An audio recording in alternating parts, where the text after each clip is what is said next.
More than 200 Indiana runners were among the thousands to finish last year's Boston Marathon. A handful more were close but didn't get to cross the iconic finish line. They were pulled off the course after terrorists detonated 2 bombs. Sarah Whitmire introduces us to 2 sisters from Columbus who ran last year's race and got an invitation to go back after they didn't get to finish. On a cold morning in early March, Deanne Weaver is lacing up her shoes to go for a run. Today she's doing 6 miles at Brown County State Park. 6 miles is an easy distance for marathon runners, but the hills can be unforgiving. Weaver runs 5 days a week. She likes the feeling it gives her. But this is about more than the rush of endorphins she'll get. Weaver is training for the Boston Marathon. The legendary 26.2-mile course is the most holy of them all. Unlike other races, you have to qualify for Boston, meaning it's mostly exclusive to fast elite runners. A lot of runners try many, many years to qualify to get there.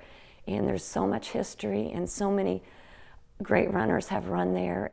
This is the second time Weaver is participating in Boston. And this year will be even special because we didn't get to see the finish line last year. About 5,000 people, including Weaver and her sister, were forced to stop last year when 2 bombs exploded near the finish line. Nearly 27,000 people were participating in the marathon. Some 400 National Guardsmen already on hand for the race immediately triaged the wounded. The event's medical tent was transformed into a trauma unit. We got to about 25.5 miles when everything stopped, and we weren't quite sure what had happened. We heard sirens and we thought maybe somebody had had a heart attack or something. We started to hear people in the crowd say, we heard it was an explosion. But a lot of people's cell phones weren't working, so they weren't getting good information.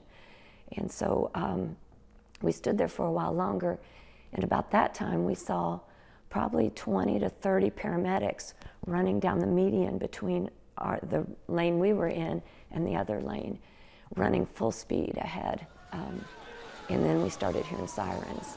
And once the sirens started, they didn't stop for hours.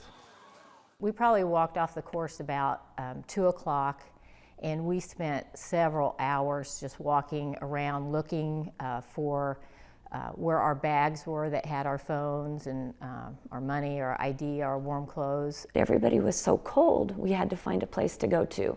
And so everybody started dispersing, and people went in hotels, they went in restaurants, they went in barber shops, they went in anywhere they could to get warm. And we ended up in a tavern. And so a young girl walked over to us and asked if she could text our family and let them know we were okay. And we said, sure, we'd love that. So we did text our family and let them know. And later I asked my husband how long that period was from when he found out about the bombings until we let him know.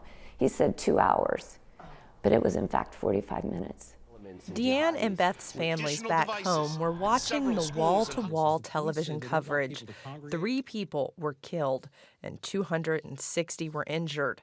This year's Boston is destined to be a record breaker. More runners than ever, and more than 1 million spectators are expected to turn out. The rock stars of running will be there, united to show they can't be stopped. I think it's going to be a celebration for runners in general, and the tenacity of runners, and that we're not going to let that stop us. Runners who weren't able to finish last year were invited back to this year's race without having to requalify. Beth declined her slot. She says she doesn't feel the need to go back and finish. Her sister Deanne, meanwhile, calls this year's Boston her victory lap.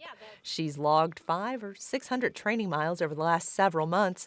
She's ready, or as ready as she says she can be. You don't know what's going to happen in 26 miles. Things hurt after 26 miles.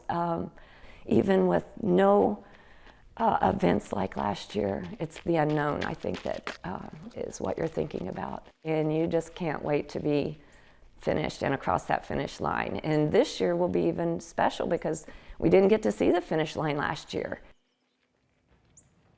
Sarah Whitmire joins us now for more on this story. The marathon provides so many unique security challenges with this course. 26 miles. That's amazing. Open areas. Is it really possible to eliminate all those security risks? No, absolutely not. There's no way you could eliminate all the risks. But the people who do this course have gone all over the world to look at security for other events, and things are going to be a lot different this year. You know, they are expecting, as we said, more spectators, more people racing than ever before. I think with the 1 million and then 36,000 racers, then that's more than the populations of Fort Wayne and Indianapolis, nearly the population of Fort Wayne and Indy combined. But they're going to have more than double the police presence of last year. They're going to have bomb-sniffing dogs. They've made some changes to what they allow, so you can't take backpacks in anymore. You can't wear costumes or masks, which a lot of runners like to do. You also can't run alongside someone. So say I'm running the race, a lot of times you'll set it up so that your loved ones can run a leg with you, but they're not allowing that this year either. Now, did Deanne say that whether she was worried or not? Well, about security? Yeah. She's not worried about security, No. oddly enough. The things that she's worried about the most are just what's going to happen to her body. And 26 miles, 26.2 miles is a long way to go and a lot can happen. But she says she's just focused on going, having a good experience and having a good time.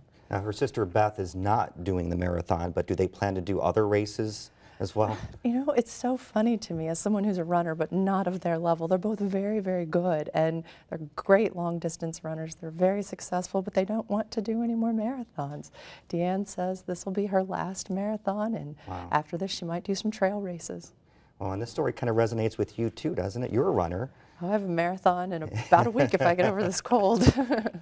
Well, thank you very much, Sarah. Thank you.